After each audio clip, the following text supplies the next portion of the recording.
오늘도 이 금요기도에 오신 여러분들 주님의 이름으로 축복하고 환영합니다.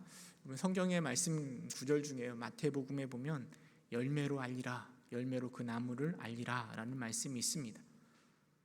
우리가 어떤 나무를 바라볼 때요, 그 나무가 어떤 나무인지 알 수 있는 가장 좋은 방법은 그 나무에 어떤 열매가 맺히는가를 보면 되는 것입니다. 사과가 열리면 그 나무는 사과나무가 되는 것이고요, 배가 열리면 그 나무는 배나무가 되는 거죠. 사과나무이면서 배를 맺힐 수는 없는 것입니다. 사람도 마찬가지인 것 같습니다. 우리가 어떤 열매를 맺느냐를 통해서요, 우리가 어떤 사람인지를 분별해 낼 수 있는 것입니다. 오늘은 이 무화과 나무의 열매라는 제목을 가지고요, 우리가 맺어야 될 열매가 무엇인지를 함께 생각해보고 은혜를 나누고자 합니다. 오늘 본문을 좀 잘 이해하기 위해서는요, 당시에 로마의 압제 속에 있었던 이스라엘의 배경을 좀 생각해 볼 필요가 있습니다. 그럼 이스라엘의 통치 아래요, 헤롯 대왕이 이스라엘의 왕으로 있다가요, 그를 대신해서 3명의 아들에게 이스라엘 지역을 나누어서 통치하도록 하였습니다. 이 3명의 아들을 우리는 분봉왕이라고 부릅니다. 그 중에서 헤롯 아켈라오는요, 유다 지역 또 예루살렘 지역을 통치하였습니다. 그런데 그 왕이 너무나 통치를 못하니까요, 로마가 이 아켈라오 왕을 폐위시키고 대신에 로마에서 총독을 파견해서요, 아켈라오가 다스리던 지역을 통치하게 했습니다. 그리고 5번째로 파견된 로마의 총독이 바로 예수님을 십자가에 단 본디오 빌라도입니다. 여러분, 빌라도가요, 이스라엘의 총독으로 파견되었을 때 그 기분이 어떠했을 것 같습니까?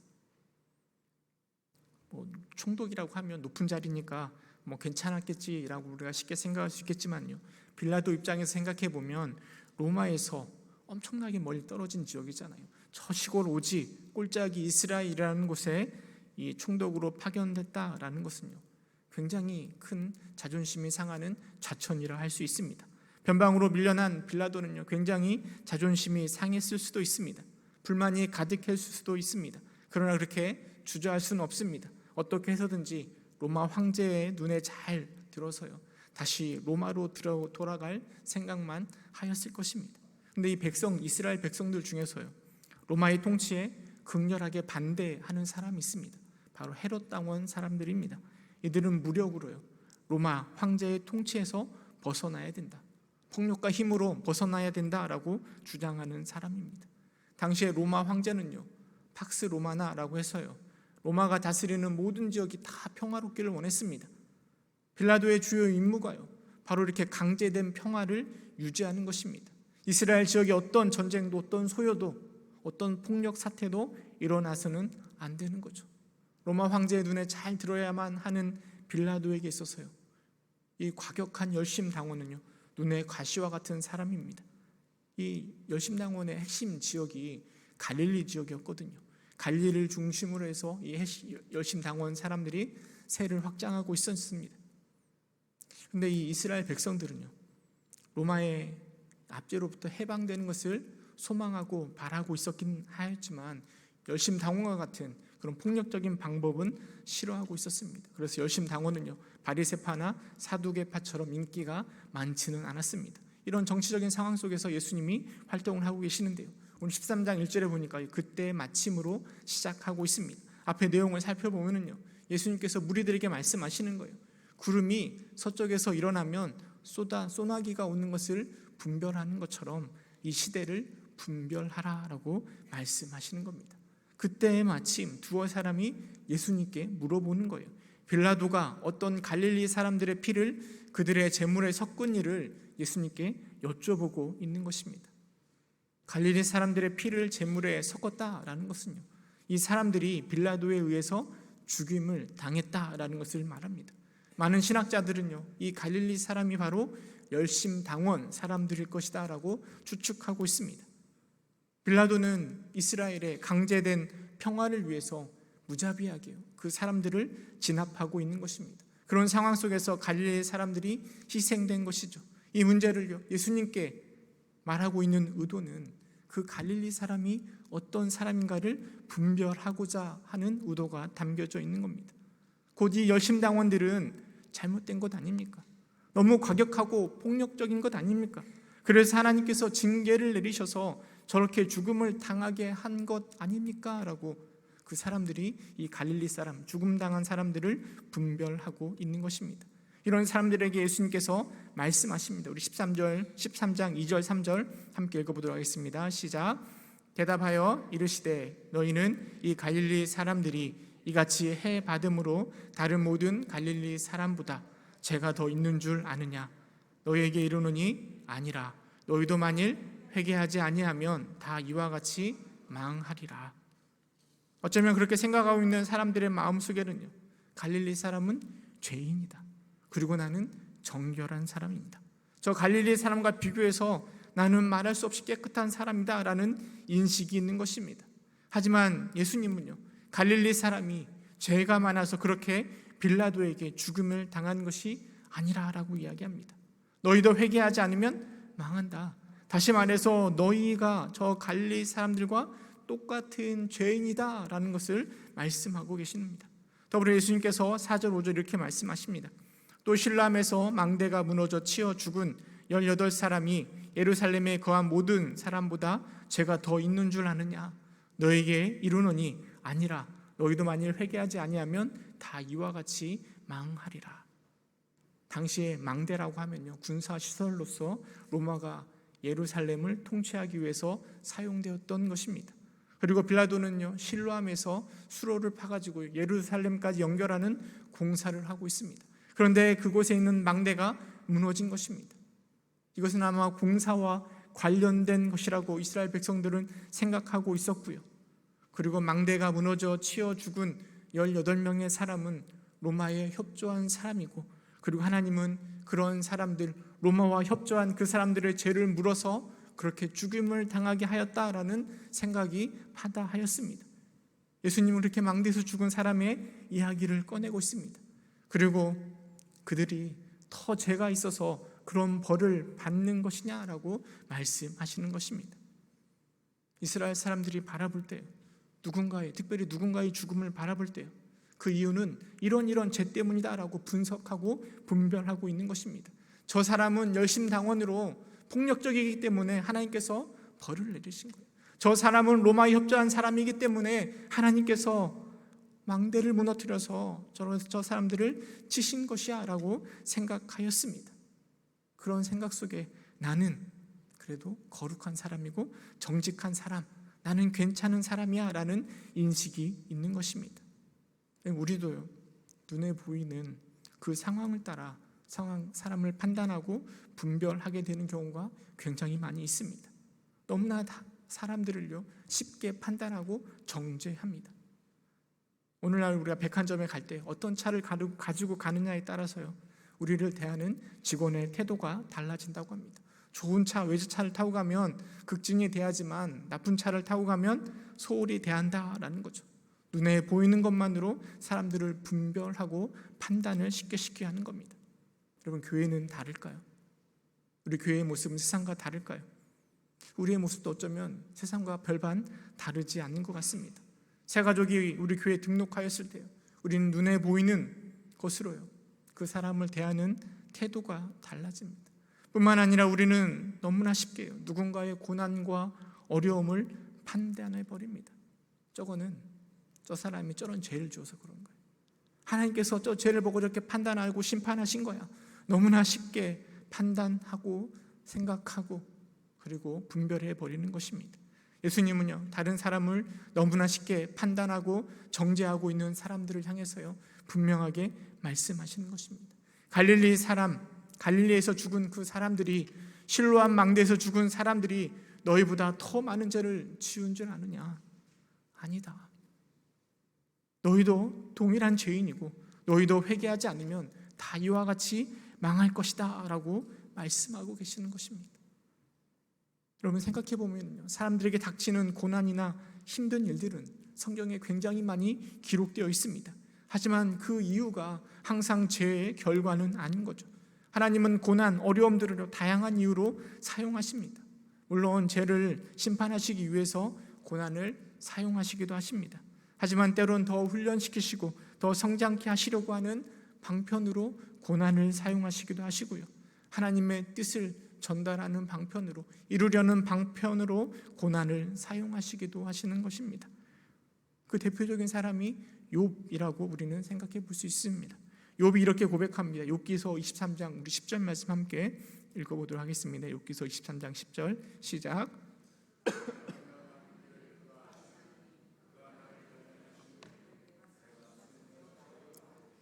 여러분, 고난 가운데, 역경 가운데요, 욥은 고백하는 거예요. 하나님께서 나의 길을 아시고, 그리고 하나님께서 나를 단련하시고, 그리고 내가 정금같이 나아올 것이다. 그럼 욥에게 닥쳐온 고난은요, 그를 단련시키시려는 하나님의 섭리라 할 수 있습니다. 그러기에 우리는 누군가를 판단하고 분별하는 일에 있어서요, 굉장히 신중해야 됩니다. 신중에 신중을 더해야 되는 것입니다. 하지만 여러분, 나의 고난, 나의 죄를 대할 때는요, 신중함이 필요한 것이 아니라요, 민감성, 신속함이 필요한 것입니다. 고난 속에서요, 민감하게 나를 되돌아봐야 되는 것입니다. 혹여나 내가 서 있는 자리가 죄의 자리가 아닌지, 나의 마음에 가득한 것이 혹 사탄의 마음은 아닌 것인지 나를 점검해 봐야 됩니다. 그리고 그 죄를 발견한 즉시 회개해야 됩니다. 그렇지 않으면 우리는 망하게 될 것입니다. 더 나아가서요, 회개에 합당한 열매를 맺어야 되는 것입니다. 예수님은 그러기에 계속해서 비유로 말씀을 이어가시는데요, 6절 함께 읽어보도록 하겠습니다. 13장 6절 함께 읽어보겠습니다. 시작. 이에 비유로 말씀하시되 한 사람이 포도원에 무화과 나무를 심은 것이 있더니 와서 그 열매를 구하였으나 얻지 못한지라. 어떤 사람이요, 포도원에 무화과 나무를 심었습니다. 참 이상하죠. 포도원이라면 뭐가 있어야 되죠? 포도나무를 심어야 되는데 무화과 나무를 심었습니다. 여러분, 당시에 포도나무는 이스라엘 백성들에게 있어서 너무나 중요한 물건입니다. 포도는 굉장히 유용한 것입니다. 우리나라의 반도체가 수출의 중요한 상품인 것처럼요, 그 포도나무는 이스라엘에게 그런 의미였습니다. 그런데 포도원에 포도를 심는 것이 아니라 무화과 나무를 심었습니다. 이 무화과 나무를 심은 것은요, 주인이 그 무화과 나무를 통해서 포도보다 더 많은 것을 기대하고 있기 때문에 심은 것이라 생각할 수도 있고요, 혹여 주인이 무화과 나무를 더 사랑하기 때문에 무화과 나무를 심은 것으로 볼 수도 있습니다. 그런데 7절에 이렇게 기록하고 있습니다. 포도원 지기에게 이르되 내가 3년을 와서 이 무화과 나무의 열매를 구하되 얻지 못하니 찍어버리라. 어찌 땅만 버리게 하겠느냐. 여러분, 그렇게 무화과 나무를 심고요, 3년을 기다렸습니다. 그런데 열매가 아무것도 없습니다. 포도원 주인은 포도원 지기에게 말하는 거예요. 그 나무를 찍어버리라. 어찌 땅만 버리겠느냐. 주인은 포도 대신에 무화과 나무를 심은 것을 후회하였을 것입니다. 그런데 이제는 포도원 지기가 주인에게 이야기합니다. 8절 9절 우리 함께 읽어보도록 하겠습니다. 시작. 대답하여 이르되 주인이여 금년에도 그대로 두소서. 내가 두릅하고 거름을 줄이니 그 후에 만일 열매가 열면 좋거니와 그렇지 않으면 찍어버리소서 하였다 하시니라. 포도원 지기가요, 좀만 더 기다려보자라고 설득하는 겁니다. 두릅한다라는 것은요, 그 무화과 나무를 경작하겠다라는 겁니다. 그리고 판 곳에 거름을 주어 열심히 가꾸겠다라고 말합니다. 그 후에도 열매가 없으면 그때 찍어버리자라고 포도원 지기가 제안하고 있습니다. 여러분, 이 비유에서요, 포도원 주인은 하나님을 의미합니다. 무화과 나무는 이스라엘 백성이고 포도원 지기는 바로 예수님을 말씀하시는 것입니다. 그럼 이 예수님의 비유가 이렇게 해석되는 겁니다. 하나님은 자격도 볼품도 없는 이스라엘 백성들을 선택하셨습니다. 그리고 심으셨습니다. 그리고 기대하고 소망한 것이 있는데요, 그런데 아무리 시간이 흘러도 아무런 열매가 없습니다.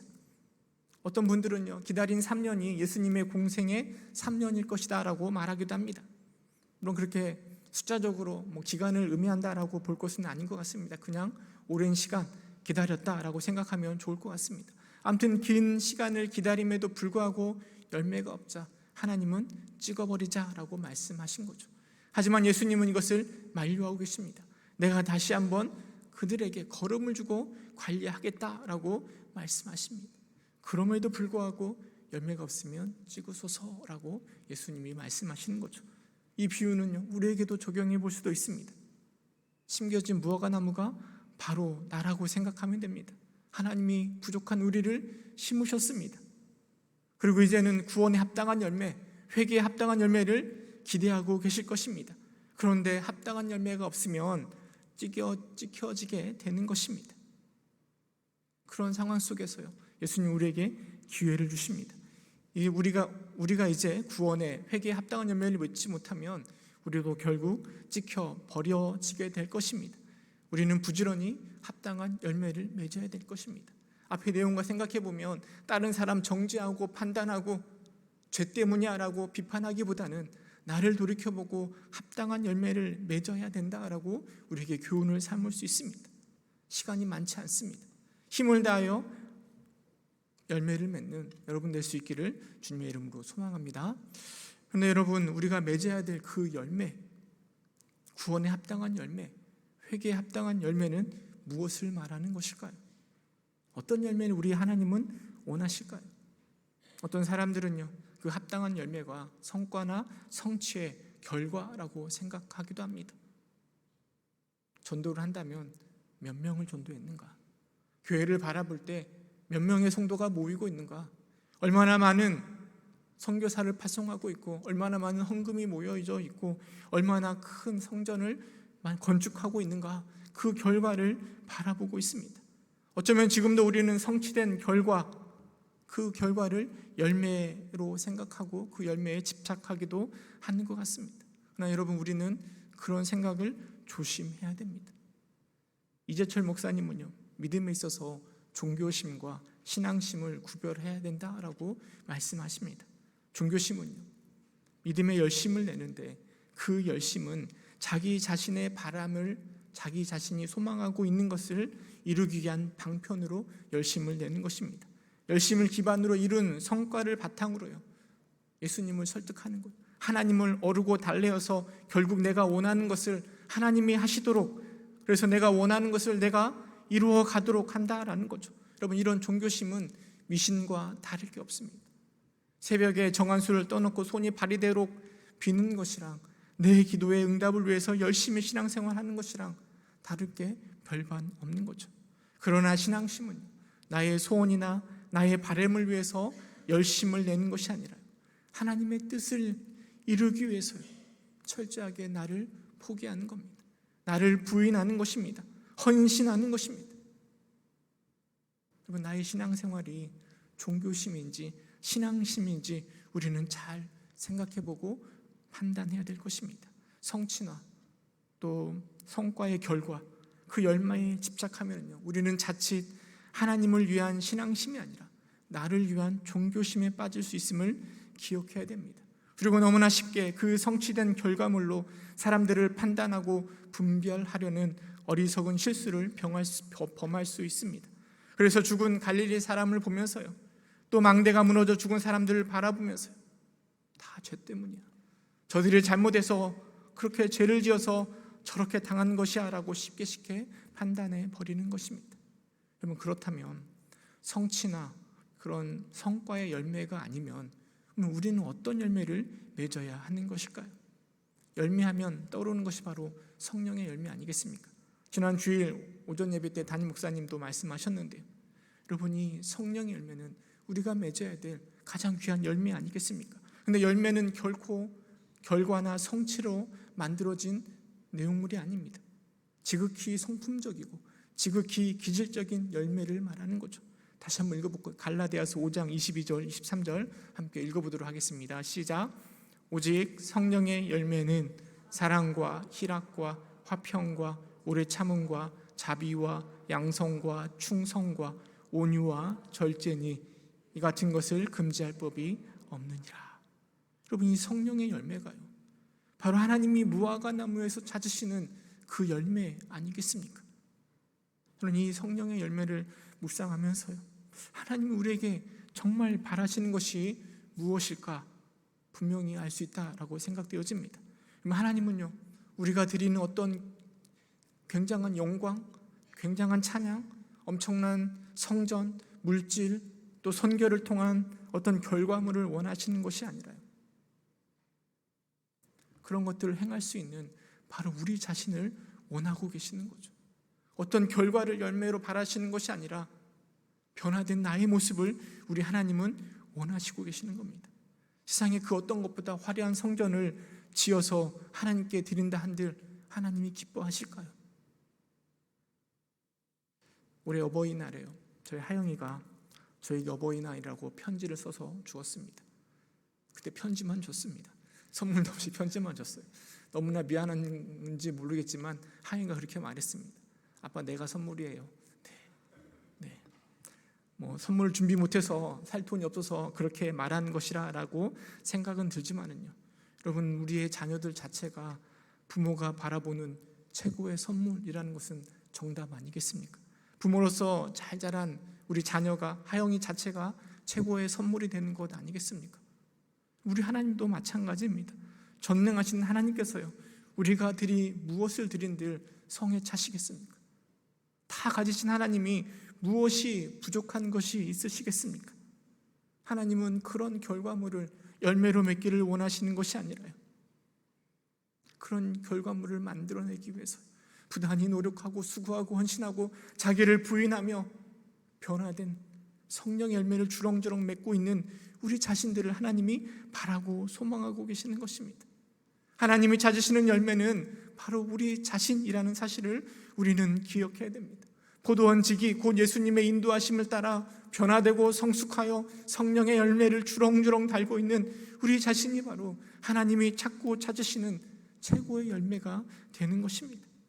그럼 그렇다면 우리가요, 열매 없는 무화과 나무의 비유를 보면서 점검해야 될 것은요, 바로 우리 자신의 모습입니다.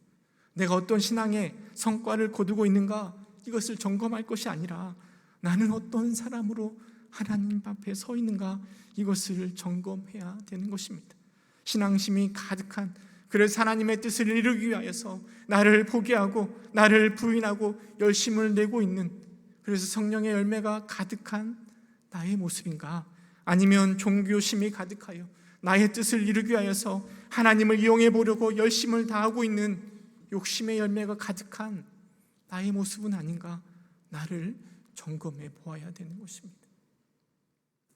2년마다 열리는 성교 한국이라는 곳이 있습니다. 청년 때 제가 거기에 참석했는데요, 한 선교사님이 한 얘기가 아직도 기억이 남습니다.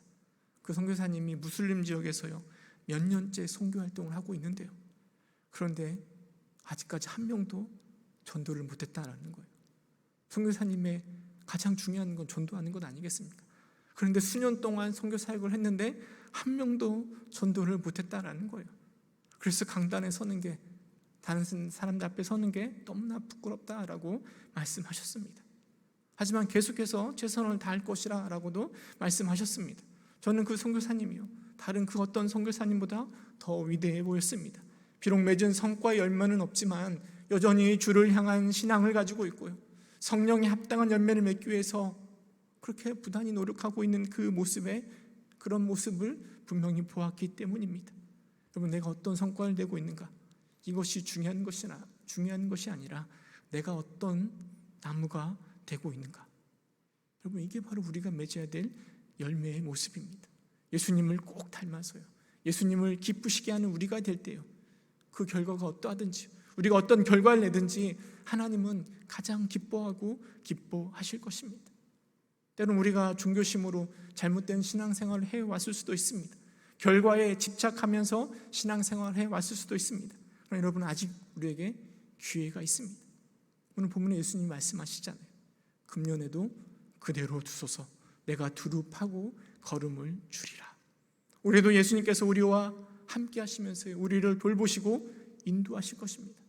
이게 바로 우리의 소망이고 감사의 제목이 되는 것입니다.